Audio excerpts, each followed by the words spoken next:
guys, welcome back to another Mind Right Monday Tip of the Week. I'm Bonnie Kelly, and this week we're going to talk about emotional breakdowns.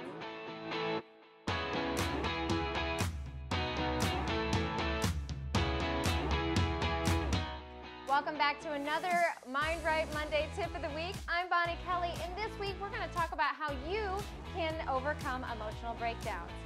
So when I was thinking about writing this video, I was really trying to find a good story to represent like what happens at the power when we have these really overwhelming emotional experiences. And it reminded me of this time when I was about 17 years old and I had just purchased my first stick shift car. So it was a 1990 Ford Ranger, the little pickup truck just with 3 seats in the front. And I remember my dad took me out and he showed me how to drive this thing, and we went over a couple lessons, but after that it was really kind of you got the basics, go out and figure it out on the road. So as I remember I had 2 of my girlfriends with me in the car, and we were just driving that night, heading out to go to some kind of function. And I remember we were sitting at a left turn lane at a stoplight, waiting to turn left in a 4 lanes each direction, really busy intersection. So as the light turned green and it was time for me to take that left turn, I pull out into that intersection and I'm going to turn left and I stalled. I mean, completely stalled. And so I'm starting the engine, trying to get it going, and now I'm panicked. I'm nervous. The girls are nervous because all of a sudden the light went from green to yellow to red. And we're stuck in the middle of this intersection. And so I remember, like, now the cars are coming, people are honking, they're swerving around us, and I'm still trying to get this thing put into gear. As now at this point the girls are screaming, I'm panicked, I can't perform this simple function of getting this car into gear. I know how to do it, but I couldn't do it.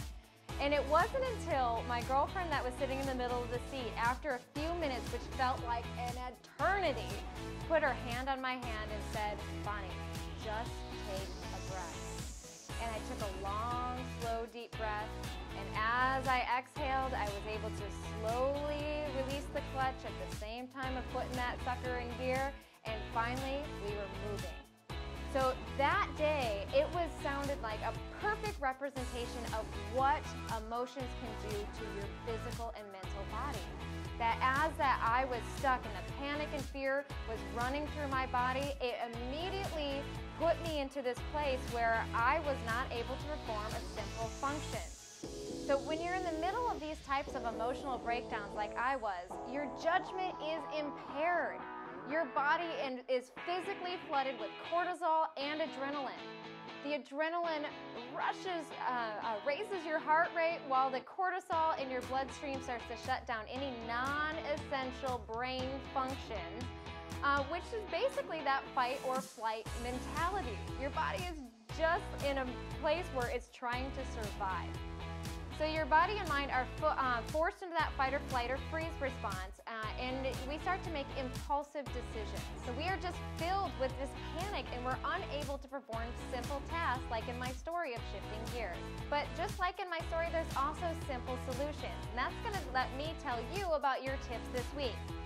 So as simple as breathing is going to allow you to reclaim emotional control in those moments.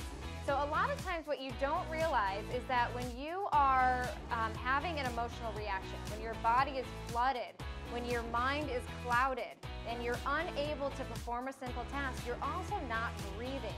You're not taking a breath. You're not pausing in that moment. And as we are forget to breathe, your body it's getting worse and worse. The anxiety is going to rise further and further until you have a complete shutdown. And whatever that means, where you just get out of your vehicle and walk away, where you just push your vehicle to the shoulder, there's a part of you that is just going to snap. And I don't mean in a horrifying, snapping kind of way.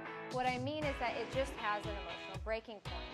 And so what you want to learn to do is just to begin to breathe. That simple action of taking a breath is going to allow you to begin to reclaim emotional control. So that was my first tip, is take a breath. And not just one, try to take 10, because boy, that is going to help so much. So that simple act of taking 10 deep, slow breaths is is going to put you back in that emotional control. Now, in the story I told you, I had to just take one because we were in a life-threatening situation there where there's vehicles coming at us. But that simple gesture of taking a breath allowed me to just calm down, refocus, and re-engage that part of my brain that needed to get us moving. So that leads me to our second tip, which is to begin to talk to yourself. Yes, we all do it, and I know people actually make fun of me often because they hear me chattering away, but the reason why I do that is because I am focusing on the analog of what's going through my mind, is that I really want to affirm to myself, you know, what I intend for my emotions to do. I use my emotions as a guide, but I use my words and my affirmations to instruct my emotions to also cultivate and to change.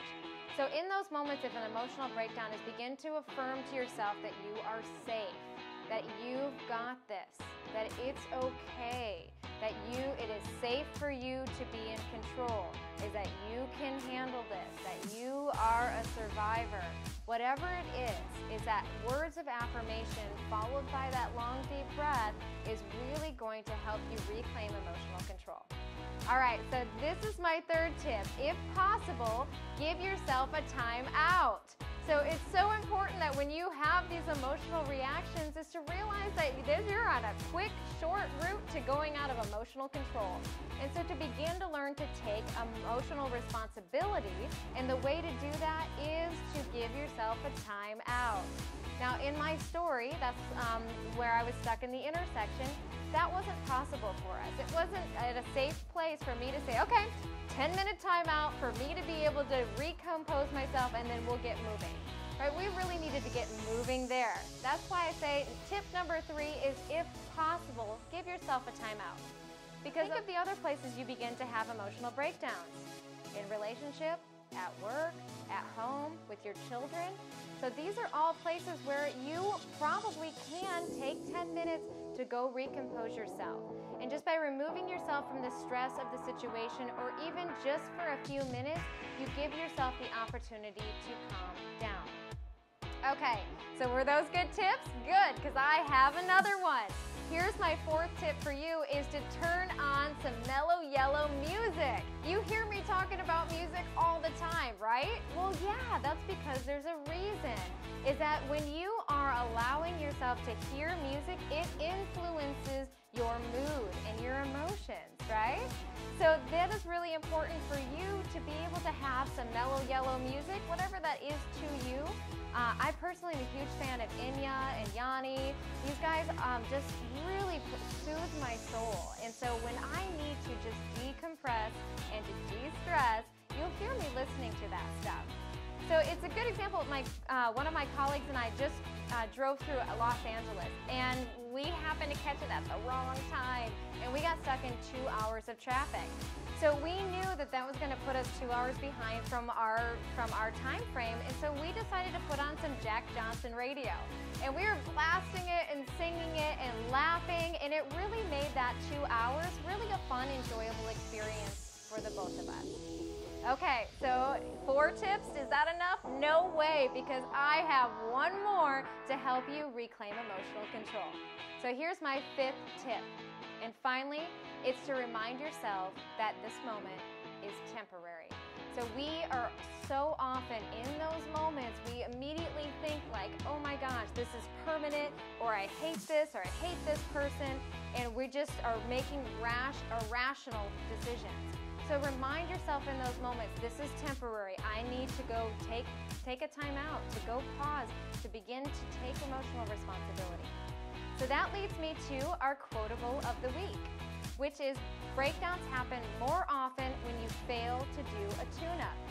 So that is very similar to, a tune-up on your vehicle. If you don't maintain your vehicle, you're going to have more breakdowns. You're going to have more opportunities where your engine's going to fail, or the transmission's going to go, or the coolant's going to overheat. So you really want to do a tune-up, and that's the same thing with your emotions, is that without an emotional tune-up, you're going to break down. So now it's your turn, and we want to hear from you.